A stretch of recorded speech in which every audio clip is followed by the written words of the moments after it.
happened, guys? So we're back with another video, and today we'll be talking about our first date.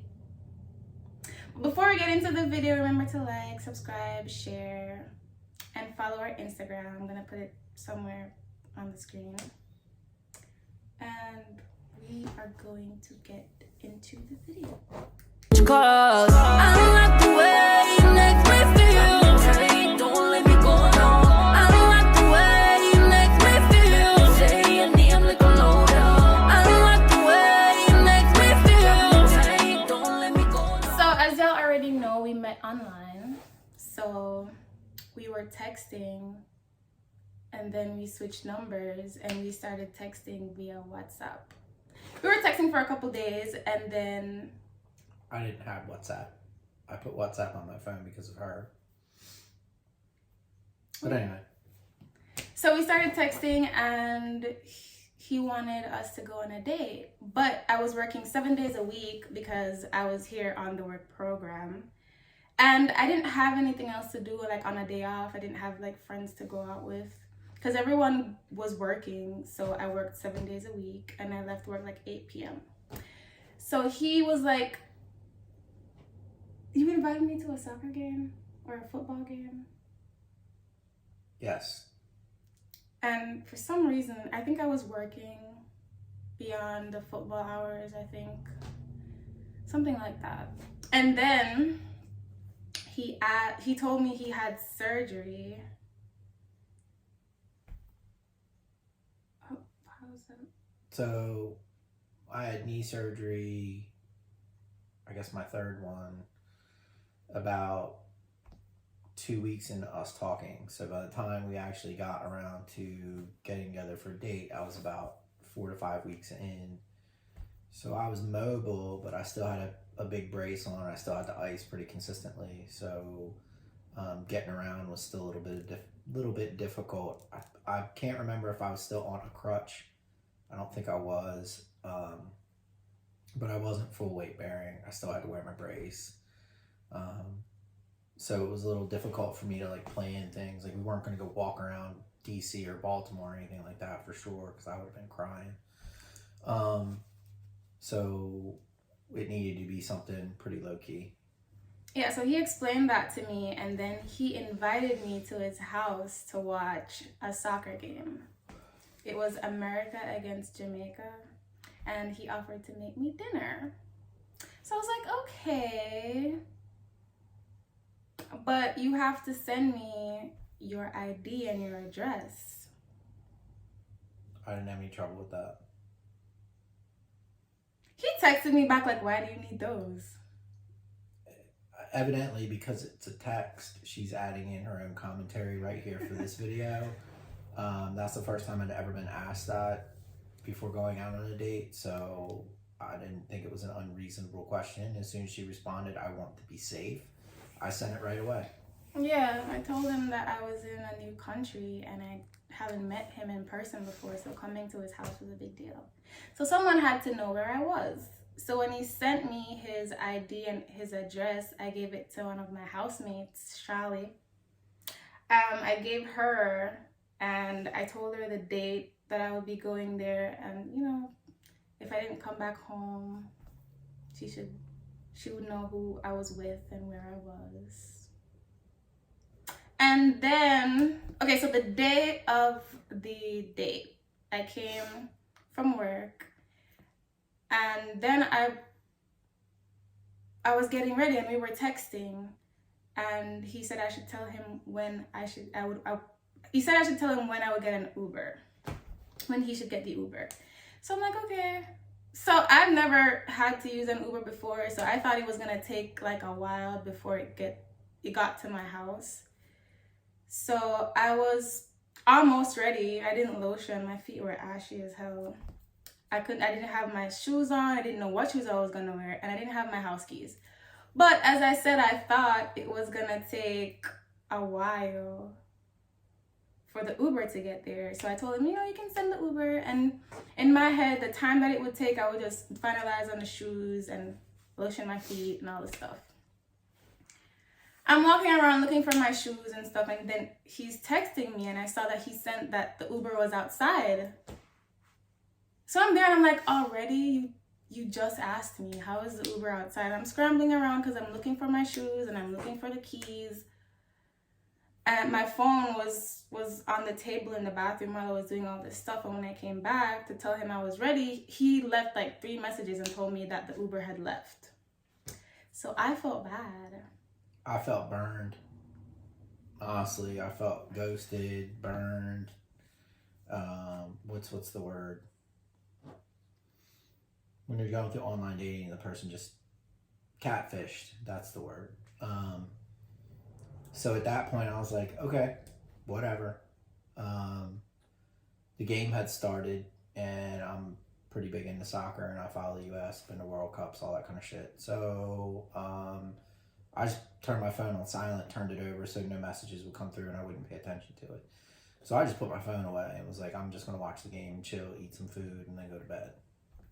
I felt bad because I missed the Uber. So I went outside and I was living with 3 other people. So they were all in the hall.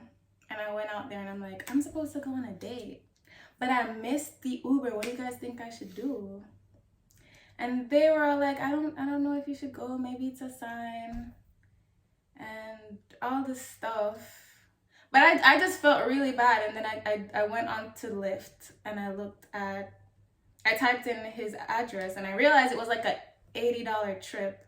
So I'm like, now I feel even worse. Like, what if he paid for the thing and didn't get his money back?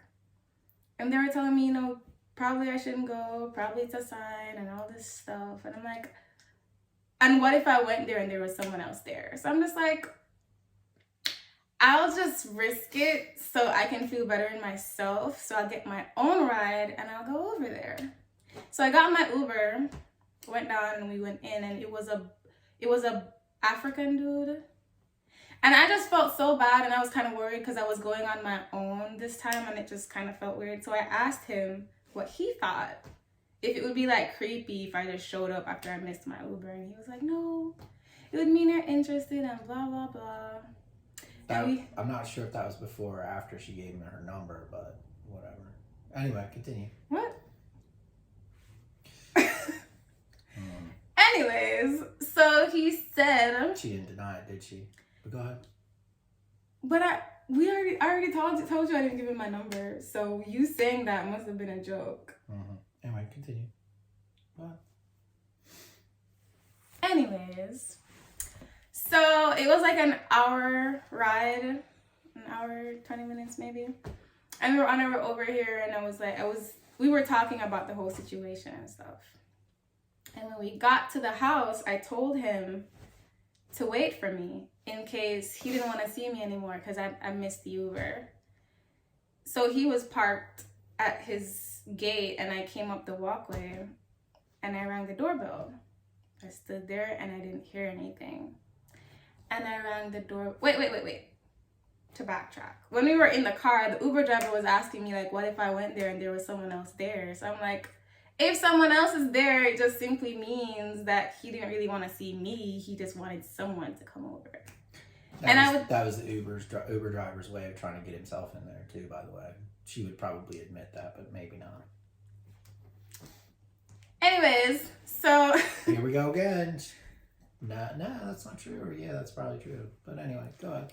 I guess he was just probably like giving me worst case scenarios. Best case scenario for him. But anyway, go ahead. So I told him to wait for me just in case. So I went up and I rang the doorbell and I stood there. Didn't hear anything. I rang the doorbell again. Didn't hear anything.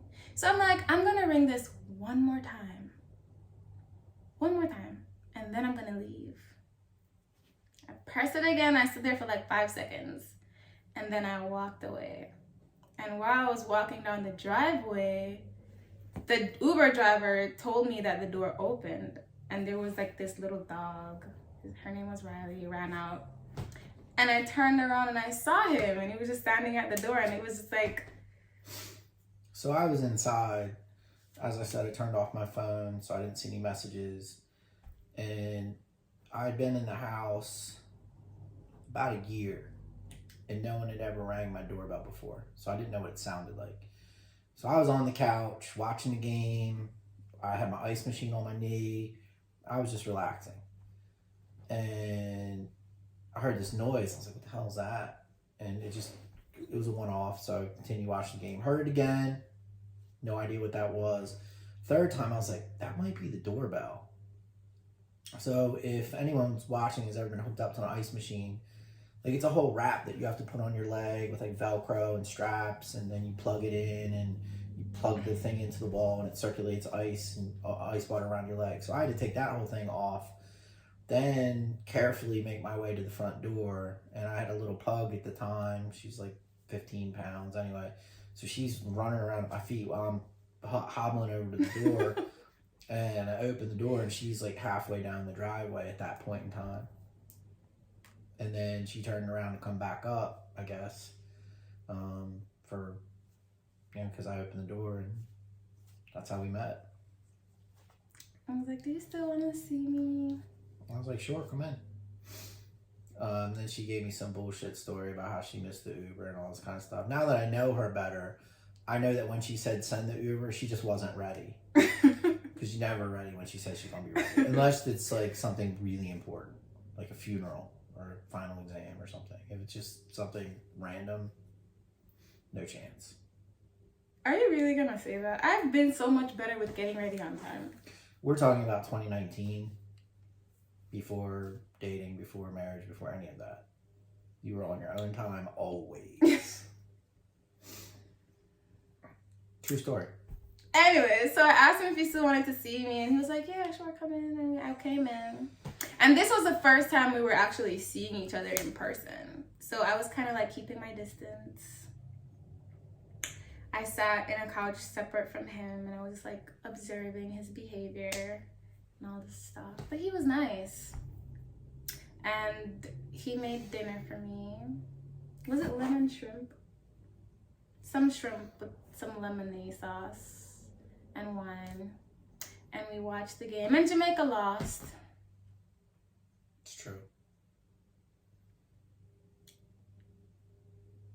It's a good game, though. The game was fun. She actually enjoyed watching. So we talked, watched the game, all that kind of stuff. And he was easy to talk to, so it didn't really feel awkward. And my friend was like texting me like, are you okay? And I'm like, yeah. She's like, is he like cool? And I'm like, yeah, he's good. I'll see you later. And from that, we just kept seeing each other. What? What? So the games are about 2 hours total, or 90 minutes plus 10, 15 from their halftime. And through that time, we drank some wine, ate some dinner, hung out, listened to some music. And had fun, got to know each other a little bit. At the end of it all, she asked if I could see her again. And I was like, yeah, sure, I have the time. That sounds good. So we made plans to see each other. I don't think it was the next day. It might have been 2 or 3 days later for the second round of USA Jamaica. And actually, no, it was the final Gold Cup final. I think it was USA Mexico. I said that? Mm-hmm. If you I see might be me making again. it up. I mean, she was desperate. I was also. So she came over the next time and we hung out again. Basically did the same thing, drank some wine, had some food, watched the game. But yeah.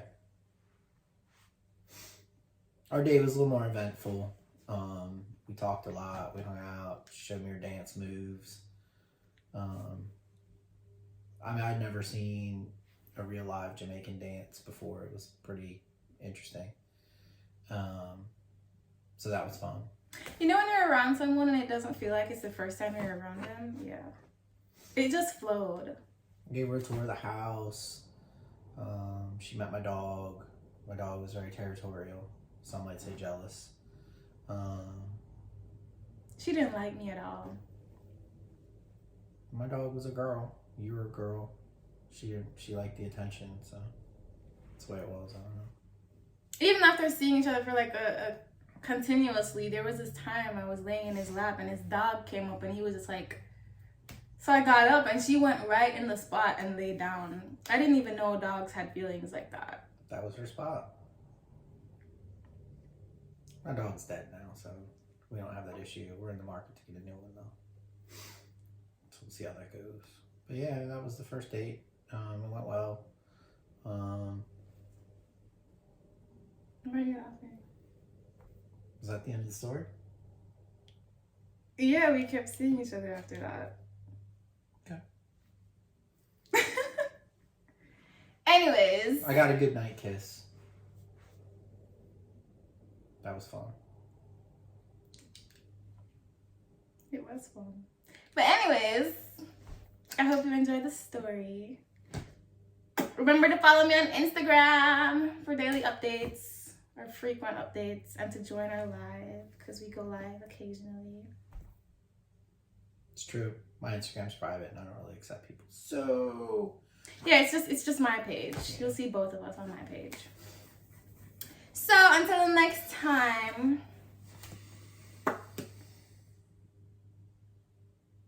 Peace.